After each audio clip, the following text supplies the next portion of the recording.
Muy buenas tardes, seguimos con el segundo coloquio sobre pueblos indígenas, autodeterminación y justicia.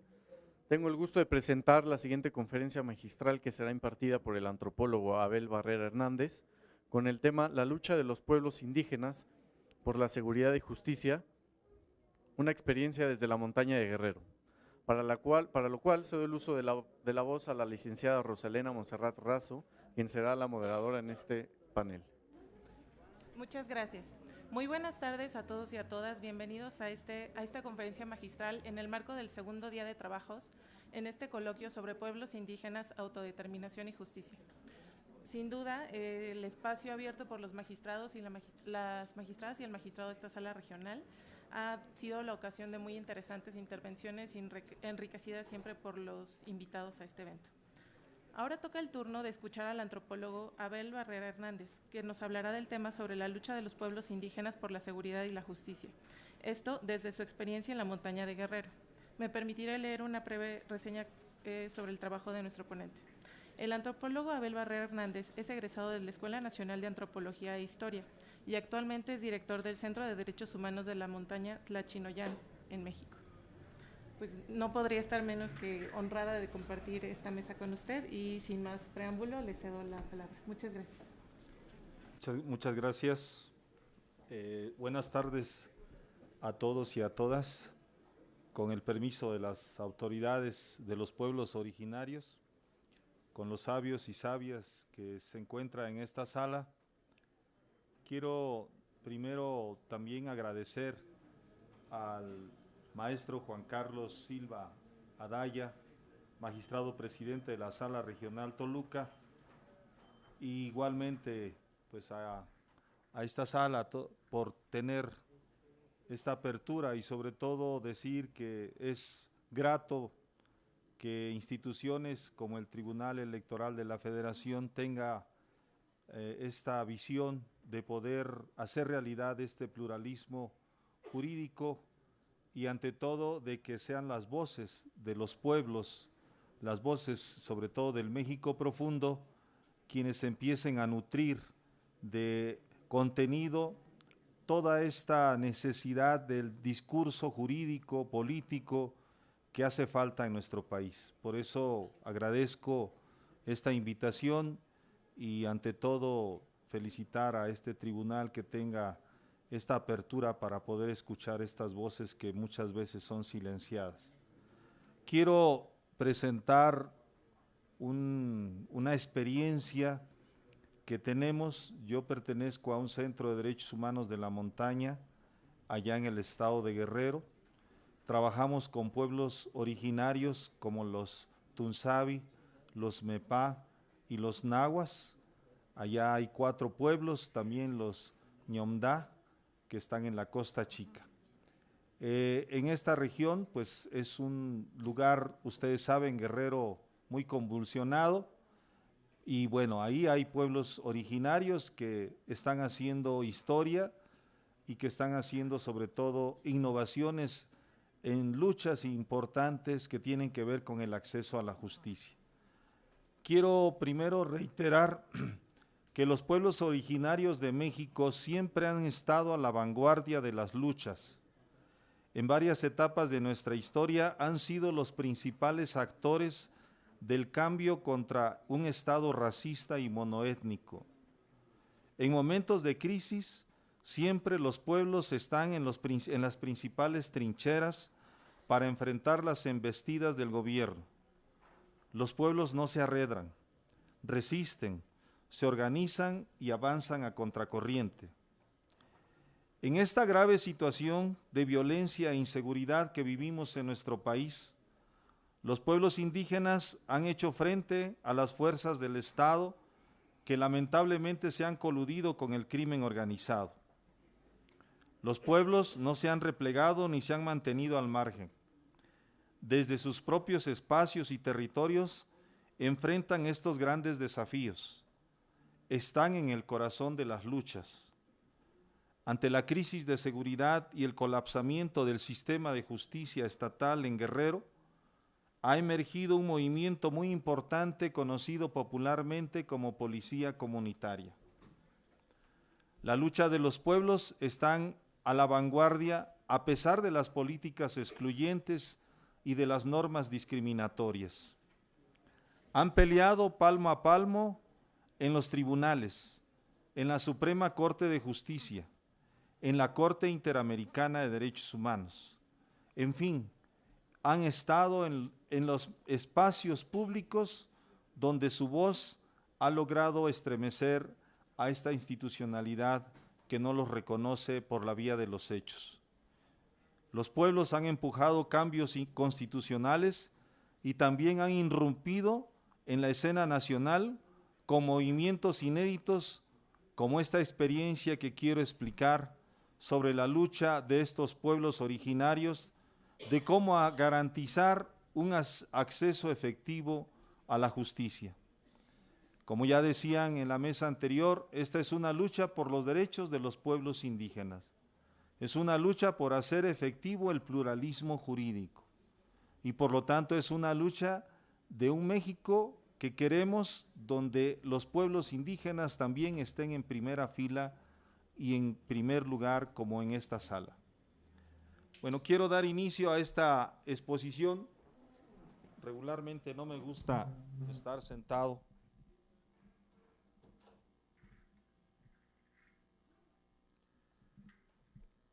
Esta experiencia de la policía comunitaria, que es una experiencia que se está expandiendo en varias regiones indígenas, surge en el estado de Guerrero.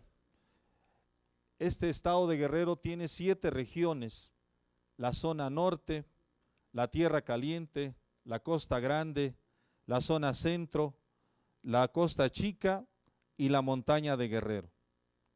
Curiosamente, en la montaña de Guerrero, que es la región más olvidada y que aquí está dibujada en sus municipios, es donde ha surgido la experiencia de la policía comunitaria. Aquí es donde se ubican los pueblos originarios. Están los 4 pueblos, los Mepá, los Tunzabi, los Ñomdá y los Nahuas.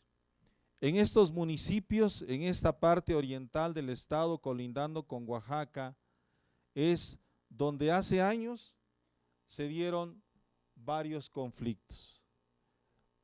Se dio una crisis de seguridad alentada por la corrupción de las policías ministeriales y agentes del Ministerio Público. También se empezó a dar el control territorial por parte de la delincuencia común. Y como muchos hemos experimentado, las instituciones de procuración de justicia están alejadas de las comunidades indígenas. No solo alejadas, sino también excluyen a las comunidades, sobre todo cuando los ministerios públicos no respetan la manera en cómo se expresan los pueblos indígenas. Y en este sentido también vemos cómo hay la extorsión. La extorsión no empezó con los delincuentes organizados, la extorsión empezó con las instituciones públicas. Ahí empezó con la mordida, sobre todo con las, ¿cómo le llaman? El tener que dar dinero para poder hacer justicia. Esta extorsión institucionalizada en las agencias del Ministerio Público. Esta colusión de las fuerzas de seguridad con los grupos de la delincuencia. En los mismos ministerios públicos se empezó a generar un ambiente de connivencia con los grupos de la delincuencia organizada. También en Guerrero una férrea militarización en las regiones indígenas. Ha estado militarizado desde hace 50 años porque hubo guerrilla en ese lugar y desde entonces no se ha permitido que los pueblos indígenas ejerzan su autonomía. Los operativos conjuntos entre las fuerzas de seguridad y elementos del ejército, las conocidas brigadas BON, es decir, estas operaciones para sobre todo revisar si hay armas, si la gente no tiene otro tipo de armas que pongan en peligro a la sociedad, y luego las detenciones ilegales de las autoridades comunitarias. Todo este contexto ha generado una crispación social en el Estado. Pueblos indígenas enfrentados al ejército para ejercer su autonomía, para procurar justicia, para garantizar seguridad. Esto no se ha querido permitir en el estado de Guerrero. Por eso esta inseguridad, no solo en Guerrero, sino en muchos estados, Michoacán, donde han tenido que enfrentarse los pueblos a las fuerzas de seguridad, llámese ejército, llámese militares, llámese marina. Esta situación ha hecho que los pueblos, ante esta embestida de las autoridades federales, sobre todo los grupos que están para dar seguridad a la población, ha obligado a que los pueblos tengan que pensar su propio proyecto histórico de seguridad. Que los pueblos empiecen a reflexionar y decir, bueno, nos estamos enfrentando al gobierno, al ejército, a la marina, nos estamos enfrentando a la delincuencia y estamos solos, porque vamos con el Ministerio Público y ellos mismos se encargan de decirle a la delincuencia que ya vinieron a acusar a algunos líderes de la delincuencia organizada. Entonces no hay confianza. De ahí que ante la desatención de las autoridades del Estado y los tratos discriminatorios, las comunidades de esta costa montaña iniciaron un proceso autogestivo. Decían las autoridades en ese momento, bueno, ¿cómo aplicaban justicia a nuestros abuelos? Antes de que el Estado mexicano fuera Estado, ya teníamos sistemas de justicia. Entonces, ¿cómo era la justicia antes del Estado? De ahí que empezaron a reflexionar, pues que sus sistemas normativos simplemente son un recurso legal y legítimo para que haya seguridad y justicia comunitarias. Y entonces, este movimiento surge en el 94, cuando se vive una coyuntura propicia para la reivindicación de los derechos de los pueblos en el marco de este movimiento latinoamericano de resistencia contra la conquista y la colonización. Hay muchos jóvenes en ese tiempo que estaban en las universidades y que regresan a sus pueblos a levantar la voz y a sentirse orgulloso de su propia historia. Y son los que lideran este movimiento de resistencia indígena. También se da una convergencia de organizaciones sociales, la misma iglesia, los maestros, las autoridades comunitarias y agrarias que hacen frente a la inseguridad. El gran problema de la inseguridad une a la gente. Y bueno, estas autoridades son las que reflexionan y decir, bueno, ¿qué tenemos que hacer frente a esta inseguridad? Como pueblos originarios no podemos seguir supeditados a lo que diga el Ministerio Público y la Policía Ministerial, o como dice a veces la Constitución o los códigos penales, los comisarios, es decir, las autoridades indígenas en Guerrero, son auxiliares del Ministerio Público, es decir, siempre son chalanes, ¿no? Nunca pueden ser titulares de nada. ¿Por qué? Porque son poblaciones originarias. Y entonces, ¿pero eso quién lo puso? La mano mestiza. ¿Quién lo escribió? El blanco, el que habla español. Son ellos los que dijeron cómo tiene que ser un sistema de justicia. Nunca le preguntaron a los pueblos cómo realmente es la justicia desde abajo. Entonces ellos, jóvenes universitarios, empezaron a hacer la reflexión, es decir, no podemos seguir siendo peones, chalanes, supeditados al Ministerio Público cuando son autoridades que no están formadas en el pluralismo cultural y jurídico. De ahí que empezaron las asambleas, empezaron las consultas, y es cuando se da con la presencia de cooperativas cafetaleras allá en la Costa Chica, las que ayudaron a generar una red de organizaciones y de comunidades para poder, primero, garantizar el tema de la comercialización de su café y segundo, de la protección. Porque decían, bueno, ¿de qué sirve que tengamos ahora café y un recurso mejor si nos están asaltando? Si los ministerios públicos son cómplices de estos asaltantes. También se empezó a hacer una conformación de asambleas microrregionales con estos jóvenes indígenas y se empezó a dar el fenómeno del empoderamiento de las autoridades tradicionales como líderes comunitarios e interlocutores directos del gobierno ante el gobierno federal. Lo que hoy estamos viendo, esta emergencia de liderazgos, de autoridades con propio derecho como titulares de estos derechos públicos y la reactivación de las instituciones de justicia y seguridad. La reactivación de las instituciones de los pueblos. Esas comisarías abandonadas empezaron a tener mucha fuerza porque dijeron, este es el poder donde está el pueblo. De ahí que hubo estas asambleas, estas reuniones, estas consultas y decir, primero decían las autoridades, vamos a agarrar a los asaltantes y se los vamos a entregar al Ministerio Público. Y así lo hicieron. Los agarraron y los entregaron al Ministerio Público. En la lógica del Ministerio Público dice, como nadie puso denuncia, te dejo libre. Y la gente dice, bueno, ¿qué pasa si nosotros estamos haciendo el trabajo de la investigación y de la detención? Dice, es que tiene que haber una denuncia.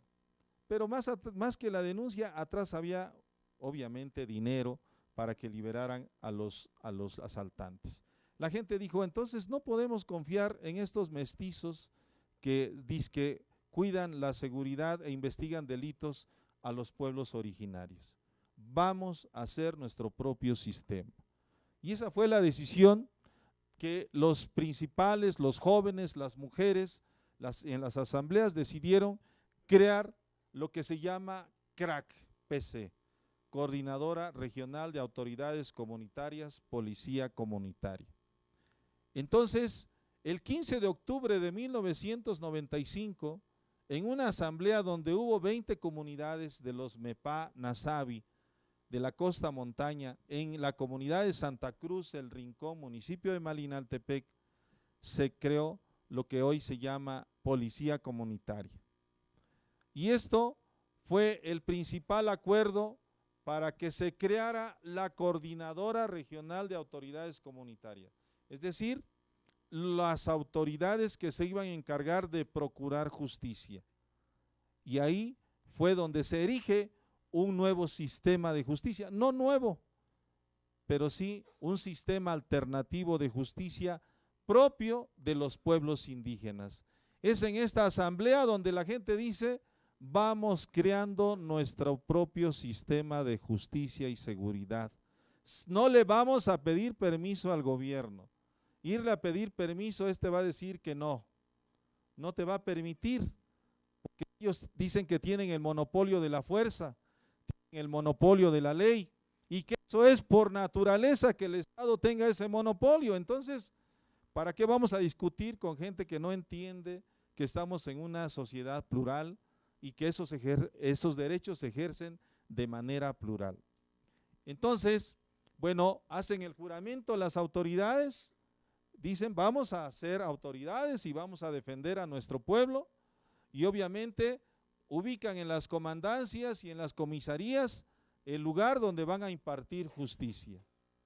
Y entonces estamos diciendo que estos pueblos indígenas, obviamente fue lo que pelearon frente al secretario de gobierno y frente al ejército.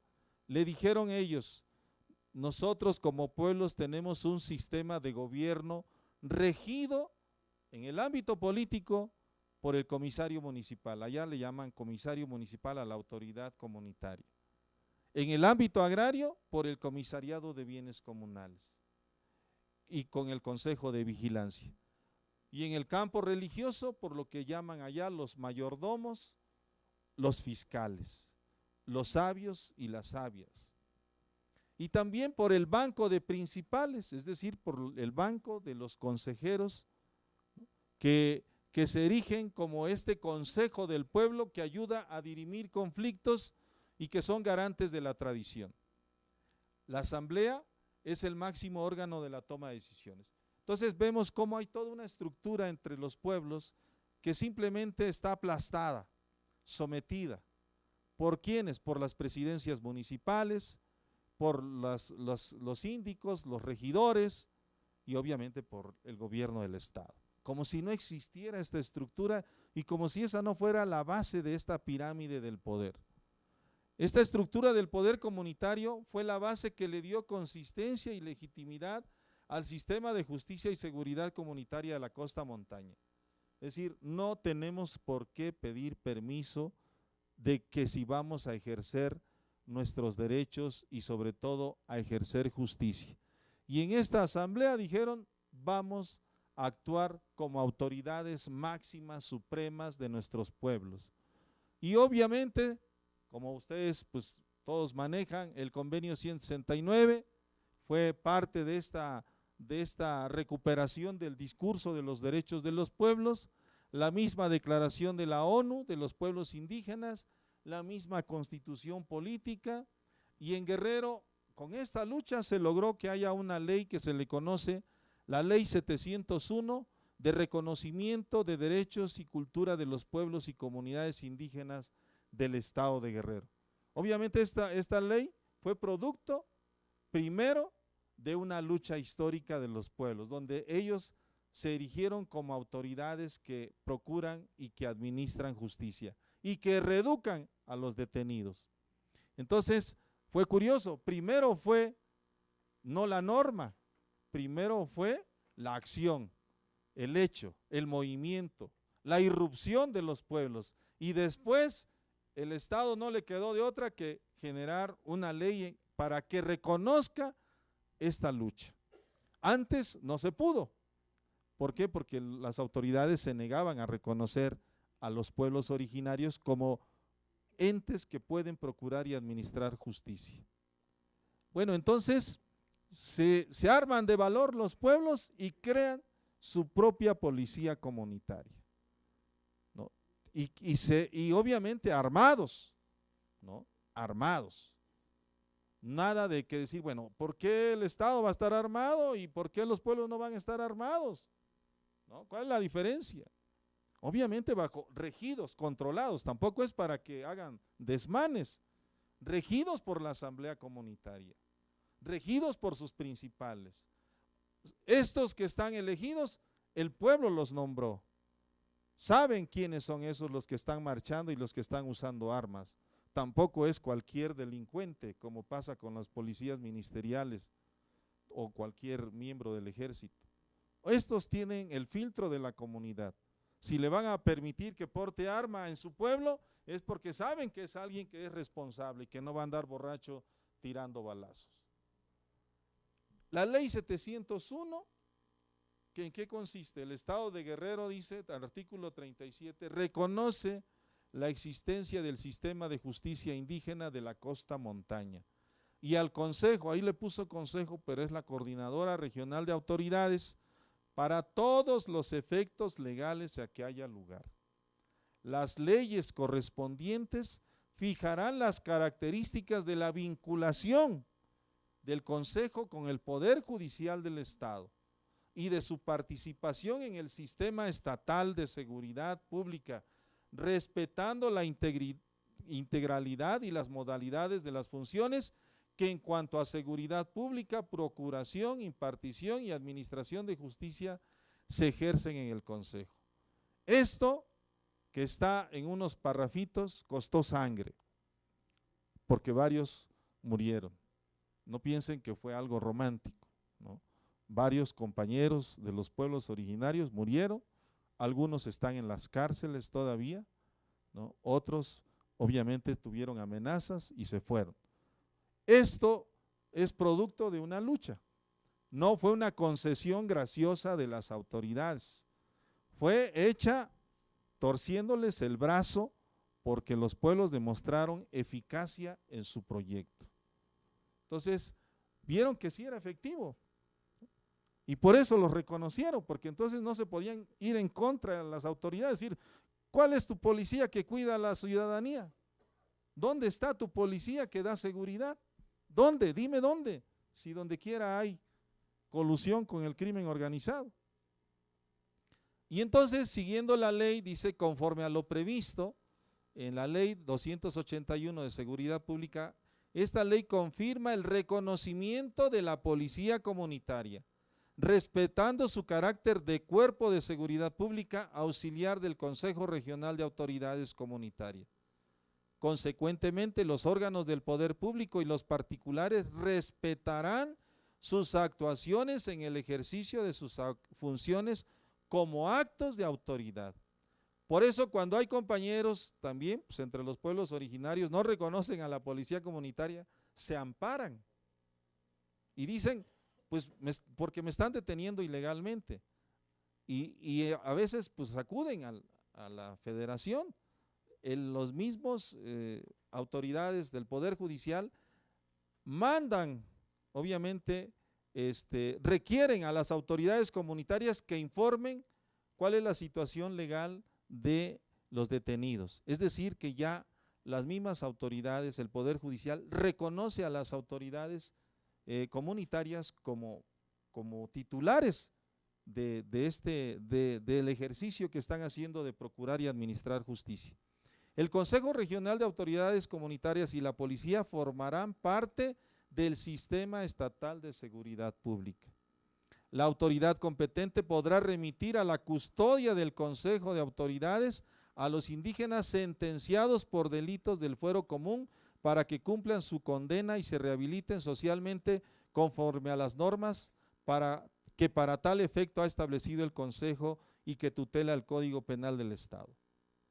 Presos que están en los cerezos pueden ser trasladados a las cárceles comunitarias. ¿Hasta dónde lograron reconocimiento este sistema de justicia comunitaria?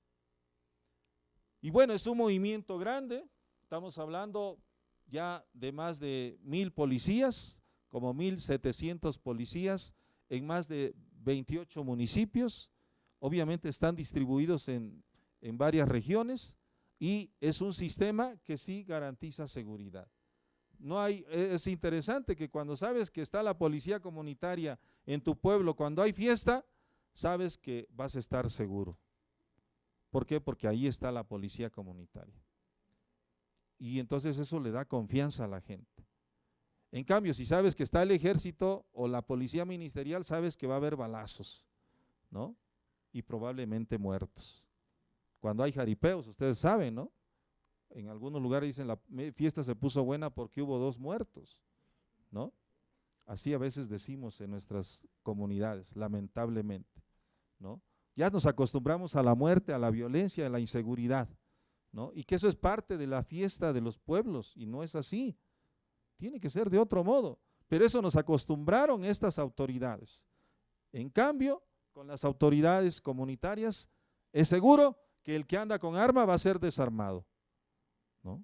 Es seguro que van a detener a quienes andan con antecedentes penales. Esta es la estructura de la CRAC, es decir, una asamblea regional, ¿no? Es que es el órgano máximo. Asamblea regional son todas las comunidades que pertenecen a este sistema. Ahorita hay alrededor de 120 comunidades que pertenecen a este sistema. Entonces, todas se reúnen cada mes o cada 2 meses y ahí dice, es el máximo órgano de decisión conformado por todos los comisarios, comisariados, consejeros de las comunidades integrantes de este sistema. Está facultada para dictar sentencia. Interesante, ¿quién dicta sentencia? No un juez, dicta sentencia el pueblo frente a los delincuentes. Es decir, a ver, y ahí se defienden, defiéndete. A ver, tú que cometiste el delito de homicidio, defiéndete aquí frente a la comunidad. Obviamente ahí no se aceptan abogados o abogánsters, no. Ahí su mejor abogado del acusado es su familia. Punto. Que venga tu familia. Aquí no necesitamos que nos vengan a dar clases de derecho positivo. Aquí es el derecho comunitario. Es el derecho del pueblo. Entonces, el mejor especialista en derecho comunitario pues, son las autoridades indígenas, no los abogados. Obviamente los abogados van a decir, bueno, es que estuvo detenido más de 3, 4 días y ya se le… Bueno, sí, pero aquí hay otro tipo y otra lógica, otros ritmos y otros tiempos. Y no el tiempo occidental, ni los ritmos, ni las reglas occidentales son absolutas. Tiene que haber otro tipo de cultura jurídica. Los coordinadores y coordinadoras son las autoridades, son electos y electas en la asamblea. Esa es su fuerza, esa es su legitimidad, esa es su autoridad, por su honestidad probada y su firme compromiso con la CRAC para asumir la responsabilidad de procurar y administrar justicia. Existe el Comité Ejecutivo de la Policía Comunitaria. El Comité Ejecutivo está integrado por comandantes regionales de todas las casas de justicia que están encargados de realizar investigaciones, ejecutar órdenes de aprehensión y, sobre todo, hacer estrategias de prevención de delitos como rondines, recorridos por el territorio. también tienen a su cargo la reeducación de los detenidos. Y luego las asambleas comunitarias, es decir, lo que conocemos pues como los núcleos comunitarios, donde se eligen a los comisarios, que son las autoridades de este sistema. Ese es el esquema: la asamblea, los coordinadores, el comité, la asamblea comunitaria. Siempre arriba, no una persona, es el colectivo, la autoridad máxima. Y a un lado, obviamente, siempre los consejeros o consejeras. ¿Qué es la justicia comunitaria para los pueblos indígenas?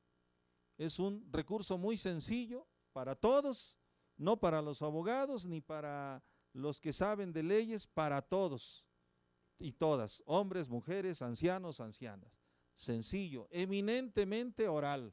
Nada de que ahí pon tu denuncia por escrito, que se dirime de manera directa, cara a cara, expedita, rápida, en lengua materna y con la atención apropiada por parte de las autoridades comunitarias, porque las autoridades comunitarias hablan su lengua.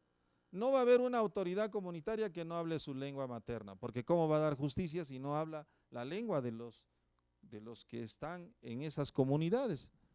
Con el fin de resolver de manera pacífica los conflictos. Es un sistema que privilegia el acuerdo, la conciliación de las partes involucradas y busca generar alternativas para resolver conflictos y prevenir que ya no se repitan estos agravios. La privación de la libertad como medida de sanción debe de ir acompañada siempre con la orientación y el diálogo permanente con los principales de la comunidad. En las tardes sacan a los presos y les dan pláticas los principales para que ya no vuelvan a cometer ese delito. Entonces, es parte de esta reeducación. La justicia comunitaria es en la asamblea regional, como en esta que está ahí en el rincón, donde se dirimen los casos graves de quienes cometen delito. Aquí está, bueno, de acá. Esta son paquetes de marihuana. 600 kilos le quitaron a estos compañeros, ¿no? 600 kilos, empaquetada para Estados Unidos desde la montaña de Guerrero.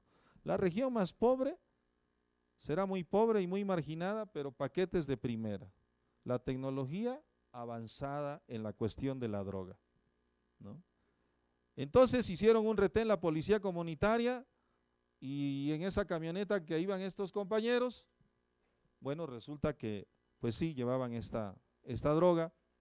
Y entonces le dijeron, uno de ellos, el jefe, este jefe les dijo, ya hablamos con otro comandante, como diciendo, ya está acordado esto. Entonces hablaron con el comandante, dijeron, no, yo no sé nada. ¿Qué pasa? Deténganlos. Los detuvieron y ya. Obviamente hubo una reunión previa, dijeron, ¿qué hacemos? Porque no fue el primer caso donde ya se metieron al tema del narcotráfico. Porque la policía comunitaria ha dicho, el tema del narcotráfico no nos metemos. Pero como el tema del narcotráfico se ha metido a las comunidades indígenas, pues tenemos que salir al frente. Entonces, ¿qué hacemos? Vámonos a la asamblea regional. Esa es una asamblea regional. Y ahí los presentan. Ahí están y ahí está la marihuana. Y entonces ahí los interrogan las autoridades. A ver, ¿de dónde trajeron esa droga? ¿Quién se las dio? ¿Dónde la empaquetó? Toda la investigación pública, ¿no? Y ahí la asamblea determinó, ¿qué vamos a hacer con ellos? Y en ese rato llegó el secretario de Seguridad Pública del Estado y con dos cuatrimotos y una camioneta que se las iba a regalar a la policía comunitaria y que de favor les pedía que liberaran, que entregaran a los detenidos a la policía ministerial del Estado, que ellos se iban a encargar de investigarlos. Muy preocupados, ¿no? Obviamente con sus respectivos paquetes de marihuana, ¿no? Para llevárselos, ¿no? Ese es un poco nuestro estado, ¿no? Entonces la gente dijo, señor secretario, gracias por las cuatrimotos, se puede ir de acá, nosotros vamos a decidir qué vamos a hacer con estos presos, ¿sí? ¿Qué decidió la gente? Pues obviamente que los detuvieran, que se iban a encargar de reeducarlos, ¿no? y que por el momento no les iban a dar los años de sentencia, pero que sí iban a estar en reeducación. Entonces, les dijeron, a ver, hablen, digan, tienen derecho a defenderse. Ahí atrás estaba su mamá de uno de ellos. A ver, hablen. ¿Qué quieren? ¿No? Aquí está el cuerpo del delito, no hay más, ¿no? Entonces, bueno, no hubo de otra que aceptaran que se quedaran ahí. Y esta droga fue quemada ahí a unos metros públicamente para decir, esto nosotros no queremos nada, para que al rato no digan que estos paquetes se los llevó el coordinador, se los vendieron por allá, no, quemada públicamente. Esa es la justicia comunitaria, ¿no? Pública, abierta, ¿no? Directa, sin tapujos. Entonces, bueno, la competencia, antes la CRAC decía, antes que iban a atender delitos, pues a lo mejor no muy graves, homicidios de repente no los atendían, pero con este fracaso del sistema de justicia en el Estado, dice, no, tenemos que atender todo, secuestros, extorsiones, delincuencia organizada, narcotráfico, y por eso ahora el nuevo reglamento de la CRAC dice, tiene competencia para conocer los delitos graves, porque siempre se ha dicho, bueno, que las comunidades indígenas nomás los delitos pequeñitos, nomás los de borrachera, los de robo de una gallina, como viendo que, ¿no? Como diciendo, no tienen derecho a juzgar pues a los grandes delincuentes que afectan al territorio de los pueblos indígenas. Obviamente si anda ¿cómo se dice? Como pasó que andaban ahí unos agentes de una empresa minera, porque también ahí hay concesiones mineras que todavía no están echadas a andar, pues lo detuvo la policía comunitaria, es decir, a ver, ¿tú qué andas haciendo aquí en este territorio que no te toca? No, pues es que andamos haciendo proyectos. ¿Qué proyectos? No, pues es que mire, vamos promoviendo que pues la gente puede trabajar en minas. No, las minas aquí no va a haber, ¿no? Entonces también te vas a ir a la cárcel por andar metiéndote en cosas que no te interesan, porque no son de tu comunidad, tú no eres de esta comunidad. El control territorial ha sido muy importante por parte de la policía comunitaria. Entonces es controlar el territorio. ¿Quién entra y quién sale de tu pueblo? ¿No? ¿Quién se está llevando la droga y quién se quiere meter para convencer a los pueblos para que haya empresas mineras? Entonces, por eso han fracasado las concesiones mineras ahí en esa región del estado de Guerrero, parte porque existe este sistema de seguridad. Y ya, cuando los hechos son graves, la misma autoridad local procede de oficio para investigar y brindar apoyo a la parte agraviada. Una característica fundamental de la comunitaria es atender las solicitudes planteadas por los comisarios relacionadas con patrullajes, resguardos, operativos conjuntos y tareas de investigación. Los comisarios se sienten muy orgullosos y dicen, bueno, va a haber fiesta en nuestro pueblo, van a ver a la comunitaria y decir, queremos resguardo. ¿Sabes qué? Por aquí pasaron unos armados y queremos saber qué pasan, patrullajes, retenes, o sea, y la gente dice, ahora sí tenemos seguridad, ahora sí confiamos en nuestros policías. Entonces ha sido muy importante porque es un modelo de seguridad ciudadana, que es lo que hemos peleado como derechos humanos, no seguridad pública que solamente se dedican a cuidar a los funcionarios públicos, ¿no? Sino que sean policías ciudadanos que atiendan en todo momento los llamados de la población y que es una policía cercana, con arraigo en la comunidad. Si no tienen arraigo, es obvio que van a ser desmanes esas mismas policías. Entonces, bueno, cada año hacen sus aniversarios para reiterar su compromiso de que van a seguir luchando por el pueblo.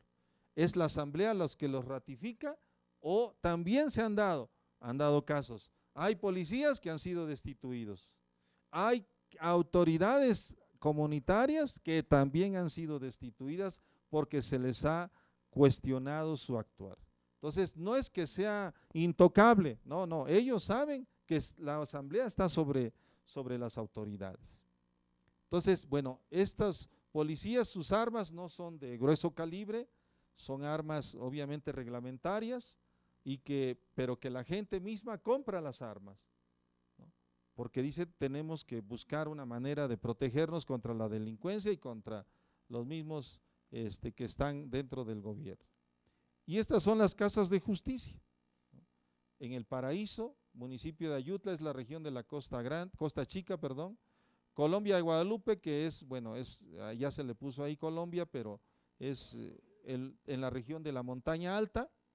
Citlaltepec, es en la parte de Mixteca o Tunzabi, esta es parte Mepá, esta es parte Tunzabi, aquí es mestiza, pero está los pueblos alrededor, los pueblos Tunzabi y Mepá. Hay 4 casas de justicia, es decir, casas de justicia comunitaria donde están la CRAC, ahí llevan a los detenidos, ahí los procesan, ahí se dan los careos, en esos lugares, ¿no? No son las cabeceras municipales, son comunidades indígenas. También los espacios territoriales se les empieza a dar lugar a los pueblos indígenas, porque si es en una cabecera, solamente fue en San Luis, pues obviamente que va a predominar la lógica del derecho positivo. Y bueno, ¿cómo se procede en la CRAC? Bueno, pues primero se recibe la denuncia oral, ya sea en la comisaría, en su pueblo, o en la casa de justicia. Se investigan los hechos por parte de los policías comunitarios, el comité ejecutivo. Se integra un expediente de las denuncias. Se emite, si hay elementos, se emite la orden de aprehensión. Se le dice al comité ejecutivo, la CRAC da una orden, ¿no? Gira una orden como ministerio público y le dice, ve y detenga a esta persona. La CRAC, la policía hace el cumplimiento de la orden. Una vez que lo detiene, lo presenta ante las autoridades en la casa de justicia y ahí es donde le informan al detenido por qué lo detuvieron, el motivo de su detención. Entonces le dicen, ahora manda a traer a tu familia, notifican al comisario que le digan a su familia de que su primo, su esposo, su hijo está detenido. Se abre el proceso. La familia aporta pruebas para decir que es inocente, que él no fue. Y si quieren las dos partes, hay una audiencia de conciliación. Llaman a la parte agraviada y a la parte, ¿cómo se llama? Acusada. Entonces, ahí ven un intento de conciliación, si se puede. Y si no, hay una resolución por parte de la CRAC, una resolución provisional, dice, te quedas detenido. La resolución final, la sentencia final, la da la Asamblea Regional. Obviamente que ahí ya llevan el expediente más o menos armado, ahí le preguntan a la CRAC cuáles son las razones de por qué está detenido, si hay pruebas, y ahí se discute. Y ahí va la familia del detenido para decir, no, nosotros tenemos estas otras pruebas. Se hace como un juicio público y ahí se decide si se queda o se va. Regularmente ha habido muchos detenidos, ¿no? Pero no pasa más de 4 años los detenidos, porque sí se reeducan. Esta persona que les mostré de lo de la marihuana, ese era, precisamente, ese era del Estado de México. Esa persona llegó hasta por allá. Y su misma familia decía, pues sí, es que se fue de la casa, no sabíamos en qué andaba, ¿no? Resulta que, y bueno, decía que pues andaba ya muy perdido, pero nunca imaginaron que andaba en cosas ilícitas. Al final, después de creo que 3 años lo liberaron, después la familia regresó a dar las gracias porque dice, sí le sirvió esta experiencia. Él ya no toma, ya no consume droga y es una persona que ha cambiado, ¿no? La familia regresó a darle las gracias a la CRAC porque había rescatado a su familiar, ¿no? En un contexto que no era la intención de rehabilitarlo, en un contexto de aplicar justicia, ¿no? Entonces, bueno, cómo este proceso de reeducación ha sido efectivo. Y el proceso de reeducación, ya casi, ¿verdad? En aquellos casos que se impone penas a los detenidos, estos son remitidos a cárceles comunitarias, no son cárceles de máxima seguridad, como hay aquí en el Estado de México. No, son cárceles chiquitas, ¿no? O sea, pequeñitas, no hay necesidad de tanto alboroto, ¿no? Para incorporarlos al proceso de reeducación. Y de manera, se tiene detenido a la persona 15 días o un mes, tienen que hacer trabajo comunitario en el día, como cualquier trabajador, de las 8 de la mañana a las 4 de la tarde, después se bañan y después una plática con los principales. No están encerrados, no, están trabajando con la comunidad. Si trabajan y hacen bien, la comunidad obviamente les da de comer, ¿no? Y pues si se portan bien hasta les da su refresco, ¿no? Entonces, tienen que trabajar, ¿no?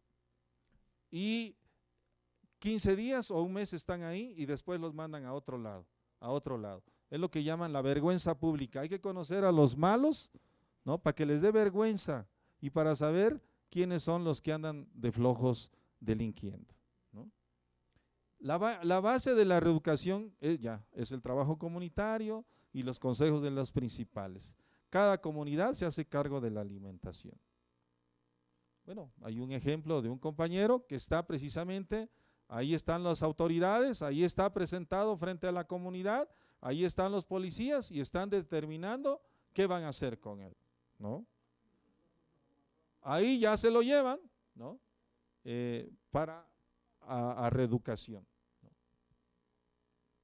También los operativos, ¿no? Tienen que someter a los compas que a veces hacen desmanes y obviamente los tienen que encarcelar, pero siempre son presentados ante la asamblea. Pero bueno, no todo es color de rosa, como podríamos decir. Hay problemáticas. Hay una política del Estado que busca, como ya vieron con la ley, institucionalizar el sistema de justicia. O sea, jalarlo para que no sea tan autónomo, ¿no? Domesticarlo, hacerlo a su modo. Obviamente eso es tentador porque últimamente, por ejemplo, el gobierno de Aguirre Rivero, el que salió, ya les daba 1 millón de pesos cada mes a las casas de justicia. Entonces, pues si te dan 1 millón de pesos, pues quién no se medio ablanda, ¿no? Entonces empieza a haber problemas, ¿no? Entonces, ¿por qué? Porque se les quiere quitar esa fuerza que tienen, esa capacidad de enfrentar a la delincuencia con eficacia, ese valor, esa decisión. También falta de reconocimiento pleno al sistema de justicia. A pesar de que ya hay esa ley, hay ministerios públicos que dicen, entrégame el detenido. O hay jueces que dicen, eso voy a dictar orden de aprehensión porque ustedes están usurpando funciones. En el sentido de que pues no se reconoce ese sistema plenamente. Hay desprecio. ¿Cómo esas normas de los pueblos indígenas ahora resulta que van a tener un estatus hasta a nivel ya constitucional? ¿Cómo? Entonces siempre hay ese desprecio y ese intento de incorporarlos, de decir que nomás son policías al sistema de seguridad pública. Son más que policías, son guardianes de las costumbres, de las tradiciones, de la cultura, de los derechos, ¿no? Y también el ejército los ha jalado mucho, es decir, los ha querido controlar. Antes tenían licencias colectivas porque los presidentes municipales ayudaban a que los registraran de manera colectiva. Ahora es el registro individual, entonces cada quien tiene que presentar su arma y eso hace que los fichen a los que son policías comunitarios. Este es un operativo del ejército que dice, bueno, a ver, vamos a registrar tu arma para que te podamos reconocer. Hubo un acuerdo por ahí, pero que muchos no aceptaron porque dice, bueno, entonces ya te van a ubicar más, te van a controlar más y te van a detener en el momento que ellos quieran. Entonces hubo una discusión, algunos sí aceptaron el registro, otros no aceptaron ese registro como pasó con Michoacán con las autodefensas. Otra problemática es que hay riesgos de que el crimen organizado se apropie del modelo organizativo para incursionar en los territorios indígenas. Apenas en Chilapa, una comunidad resulta que dizque llegaron policías, como dijeron, somos policías comunitarios, y eran de la delincuencia organizada. Entonces, bueno, esta foto y esta otra es cuando llegan a Chilapa y dijeron, somos policías comunitarios y venimos a poner orden, porque sí, en Chilapa hay mucho desorden, muchas muertes, mucha violencia. Entonces, según llegaron de comunidades indígenas, nahuas, armados, diciendo, somos la policía comunitaria y venimos a poner orden. Y sí, se llevaron algunos, pero ya después se descubrió que no eran de la policía comunitaria, que eran de la delincuencia, y se llevaron a personas del otro grupo. Entonces, también, por eso a veces hay ese problema de decir, bueno, ¿quién es y quién no es policía comunitaria? Ese es el otro riesgo que se está corriendo, y por eso la gente ha dicho, bueno, tenemos que tener un control de, primero, dicen, ahí no es territorio de la policía comunitaria. Tampoco la policía comunitaria va a cualquier lado, va a donde las autoridades y el pueblo dijo, aquí sí hay policía comunitaria. Donde no haya, no entran, porque precisamente no hay un acuerdo, no hay un compromiso. Otra problemática, prevalece una concepción todavía racista de que la justicia indígena es la justicia por propia mano, es la justicia bárbara. Todavía no se comprende, la misma televisión promueve mucho eso, sobre todo cuando se trata de desprestigiar a la policía comunitaria, que es justicia por propia mano. No, ustedes ya vieron, hay todo un sistema y unas normas y unas reglas y controles de lo que es la policía comunitaria. Luego, el incremento de la persecución contra los líderes de la CRAC y su confinamiento a cárceles. Imagínense a estas personas que lucharon para que haya justicia en su pueblo, ahora los llevaron a Nayarit, a Almoloya, como grandes delincuentes, como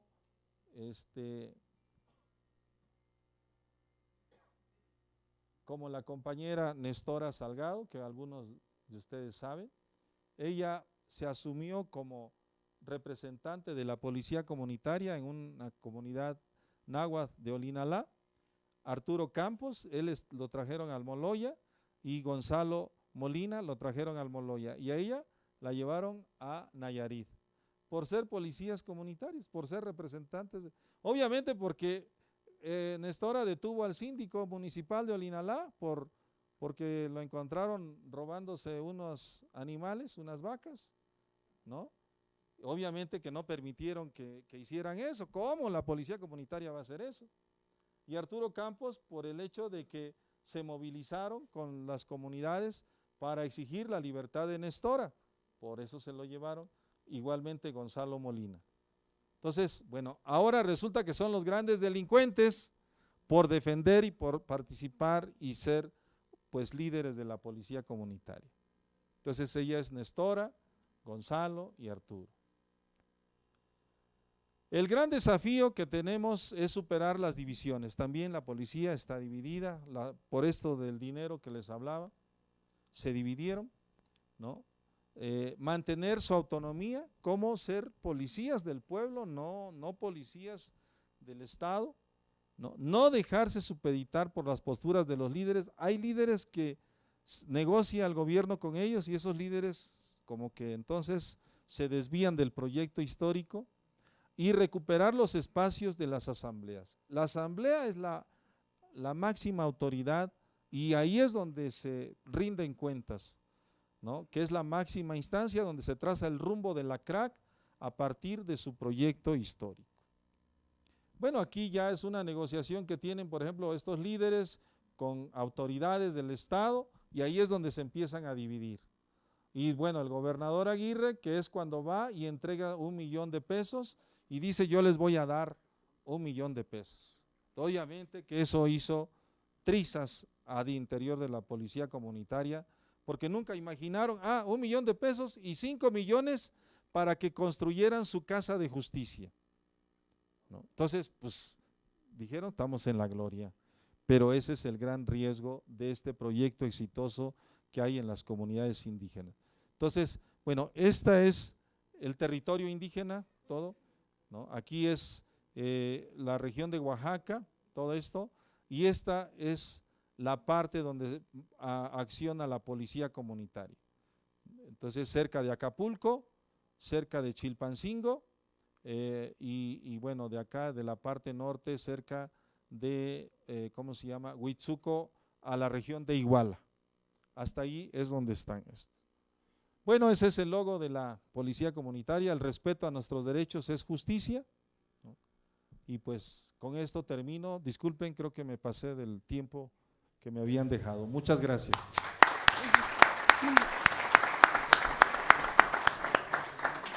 Pues agradecemos a nuestro ponente, de verdad muy interesante el enfoque que